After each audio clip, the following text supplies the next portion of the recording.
once it's established that the person that you ask to be on your mastermind group genuinely cares about your success and your well-being, then that's half the game, to identify somebody that cares about you, that you also care about.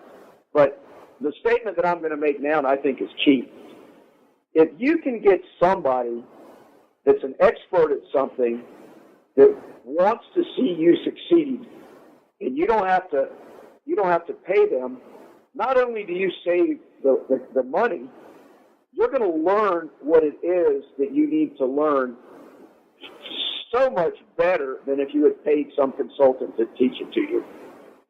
If I hired a consultant to teach me how to do a marketing and sales campaign, and they charge me a couple $100 an hour, and I buy 10 or 12 hours of their work for $2,500, well, they've got a profit motive.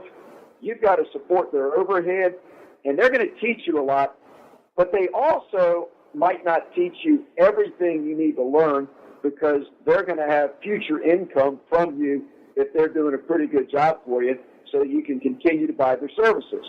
So what I use as my example is this.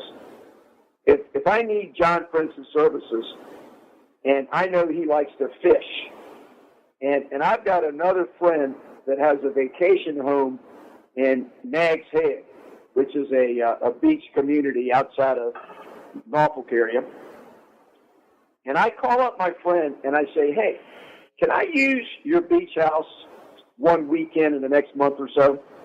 And he says, yes, Steve, and he gives me the weekend that's available. So I call John Prince up, and I say to him, I know he likes to fish. I say, hey, John, I've got a beach house in 3 weeks. How about going down there with me for the weekend, and we'll stay down there, and I'll take care of all the food and all the beer. I don't drink beer, but he does. And let's go down there and have a weekend where we can just put some poles in the water and sit on the beach and talk.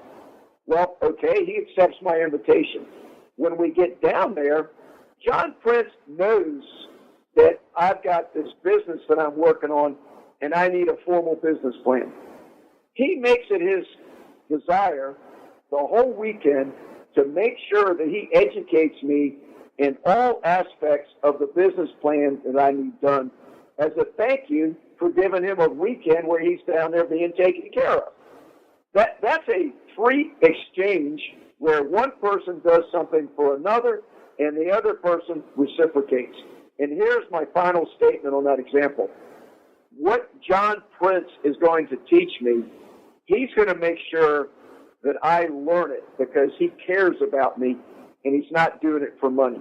What do you think of that example? I've been using that example for years. Yeah, I think it's tremendous because, like we said about Michael Jordan and a lot of people are not driven by money. I mean, you get to that point is what I do, I have a love for it for the simple reason I know what the outcome is, and I'm helping, I can tell you through the foundation and through my own self is I'm helping 50-some kids go to college, and that's what I'm doing it for, is the satisfaction I get out of it. And people know that contribute. That's what I'm doing. But it's different things that motivate someone. If a person is hungry, of course it would be food. When your basic needs are satisfied, then after that it's what your wants are.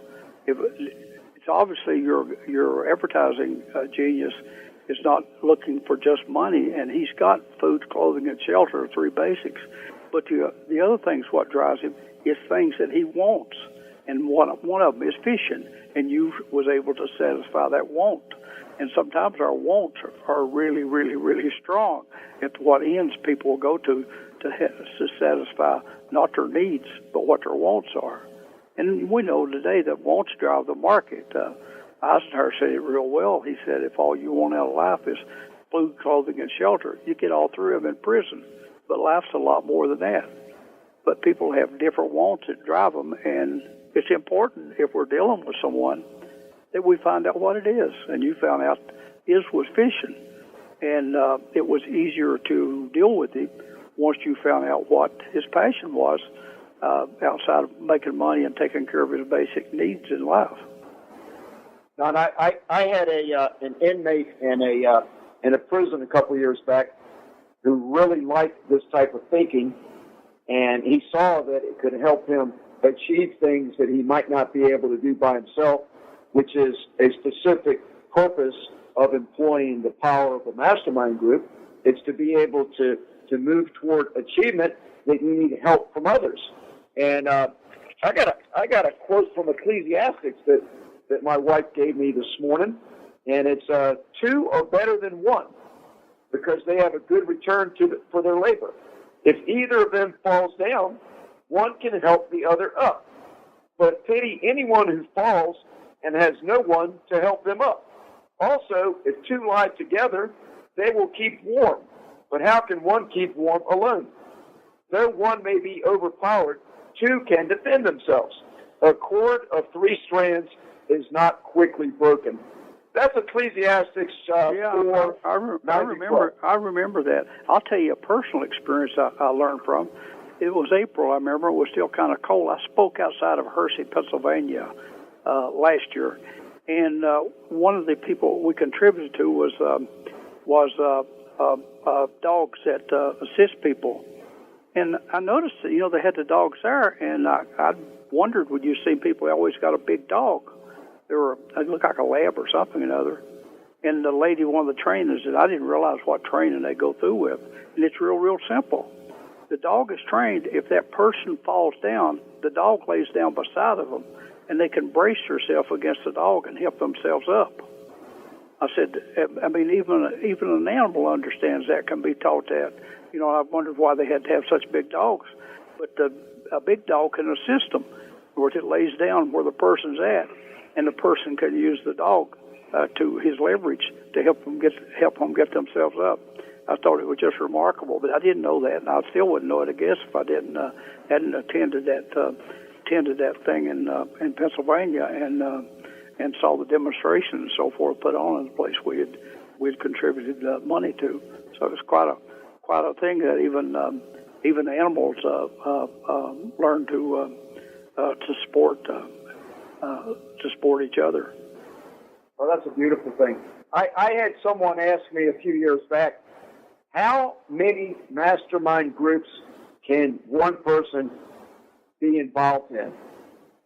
And I really like that question because I want to hit you with this.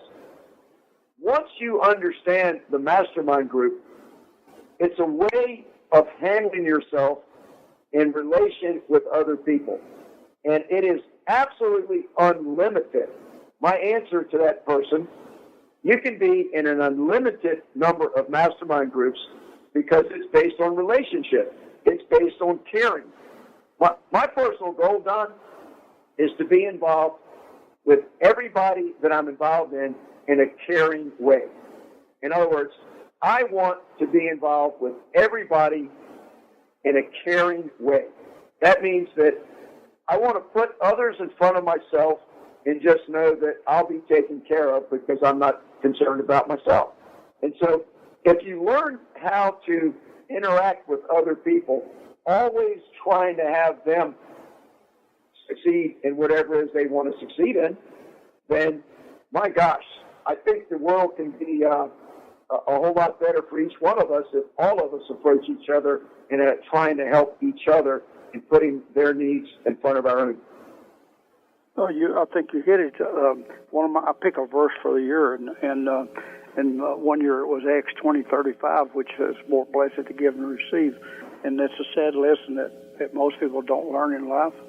And maturely we go through 4 stages with getting money to satisfy our basic needs: food, clothing, and shelter. And the second one, that we might not be able to work and need something or other to sustain us. The third one we would call good life, being able to travel and so forth, and going out to eat, entertainment, what have you.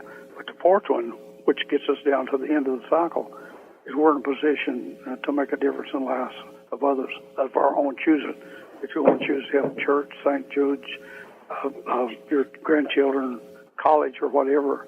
And most people, sadly, they never get that, but because I think they never learn in the early stages to learn how to give, because what we give is multiplied many times over. He'll equated it to planting a seed. He gave an example of a Kansas farmer that planted some seeds, and he did not eat the first crop. He planted it back.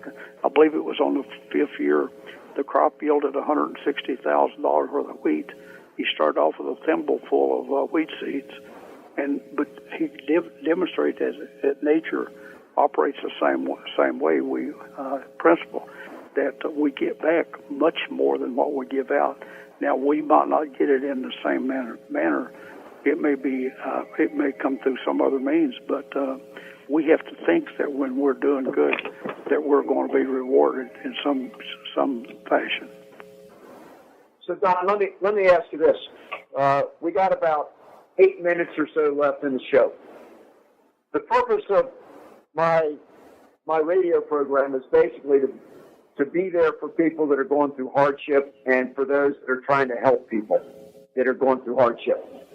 Could you give some direction to the many people that are at a very, very low place in life where they're close or have already given up hope? They don't believe that they can get through the current difficulties that they're going through. And what we're trying to show people today is that through the use of the Mastermind Group, you can have a far, far greater chance towards success. So could you maybe speak directly to anybody that's listening that is at a low place to try to get them to get started, to take that step and how to move forward by employing the Mastermind Group? Well, first thing that come to mind is years ago when they had that tsunami in Malaysia and those islands over in the Orient, and there were 300,000 people drowned, and we actually did a fundraiser. The foundation did, and it was by donations. People could listen to people talk and so forth and so on. And one of the people I met was a psychologist, and I thought he explained it real well. He said that one of the people overheard talking, one man walks up to another and said, "I understand you lost everything you had." He said, "Oh, no, I didn't. I still got my family." So it was a viewpoint. It's really easy to be having trouble and think you're the only one in the world. But here's what he said was, he's a psychologist, and I've read something very similar to it, was he never saw a depressed person that stayed depressed very long that was involved in helping someone else. In other words, don't sit there and say, poor little old me, I'm the only one that's lost a job, I'm the only one that lost money in investment, I'm the only one that ever lost a spouse.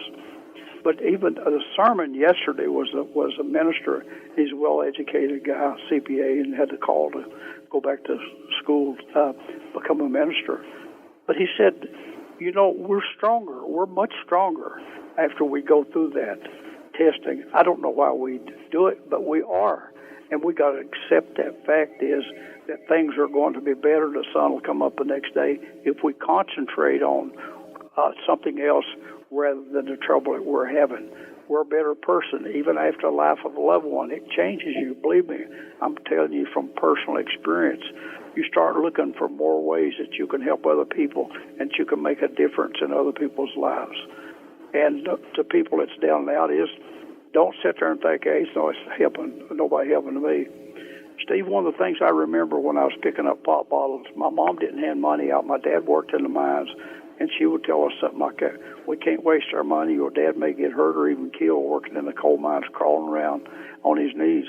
And so it was necessary. We wanted a quarter to go mow some yards, learn to pick up pop bottles with a sack, and walk for miles to not get more than 25 cents or something other.